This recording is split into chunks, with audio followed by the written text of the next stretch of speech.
Hey Science family, we are working on balancing equations. This is worksheet number 3, and I thought it'd be good to go through a couple with you in case you needed the extra guidance. Remember, when you are balancing equations, the idea is for everything on each side of the arrow to be equal. So the arrow is like your dividing line, all right? So on this side you have 1 mercury and 1 mercury on the other side, so those are balanced. But unfortunately you only have 1 oxygen here and 2 over here. So we have to put a coefficient of 2 here. Why? Because that 2 multiplies to the oxygen to give you 2 oxygen over here, which cancels out with the 2 oxygen over here. So now we're good there. The only thing now is that we now have 2 mercury because of this coefficient is going to also affect the mercury.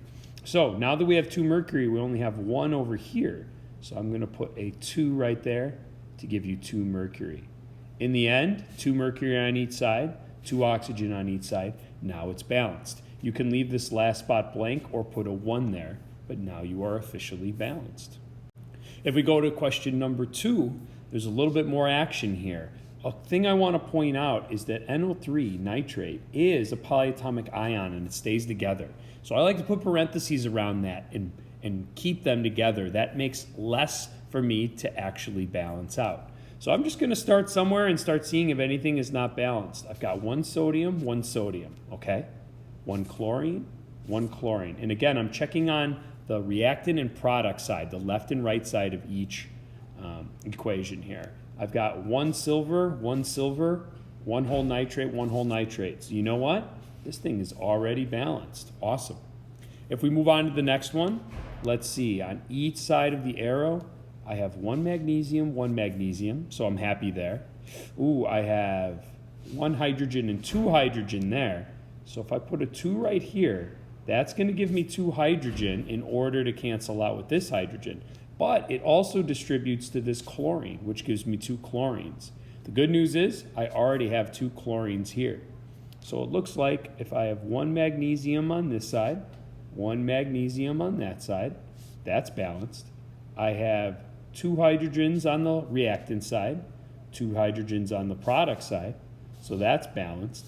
And now with this 2 here, I have 2 chlorines on the reactant side and 2 chlorines on the reactant side, so I'm balanced. So it looks like I'm going to do 1, 2, 1, 1 ratio in order to balance it. If I jump to number 4, something that sticks out right away is sulfate, a polyatomic ion, is the same on both sides. So I'm going to throw parentheses around it, and I'm going to split my reactant and product side. All right, let's see. I've got 1 zinc over on the reactant side and 1 zinc on the product side. Nice. 2 hydrogen on the reactant side, 2 hydrogen on the product side. Nice, balanced. 1 sulfate, 1 sulfate. Nice. This one is already balanced as well. I like those. That's nice and easy. If we look on to the next one, we have a bunch of different compounds, and it looks like, oh yeah, we're going to have to figure something out here because there's hydrogens in 2 spots. So these hydrogens here and here added up have to equal the same amount here. All right, so let's see. I've got a hydrogen here and a hydrogen here. That's a total of 2 hydrogen. Okay, 2 hydrogen here, so that's balanced. I've got 1 oxygen, that's balanced. 1 sodium, that's balanced. 1 chlorine. Look at that. This one also is already balanced, even though at first it might look deceiving. I love that. Nice and easy. If we jump to number 6, this is great. Sulfate is in parentheses, and it's over here. I'm going to throw in parentheses as well. Notice that the 3 here means that there's 3 sulfates, but I only have 1 sulfate here. So I'm going to put a 3 here to balance out my sulfates. And when I do that, now my sulfates are good, checked, but now I have 3 calciums. All right, if I have 3 calciums on the product side, I'm going to try to make 3 calciums over here. 3 times 1 calcium will give me the 3 calciums, which will cancel out. That's good, but don't forget now, that also gave me more OHs, which are hydroxides. Oh, this is good though. OH, hydroxide, is in parentheses.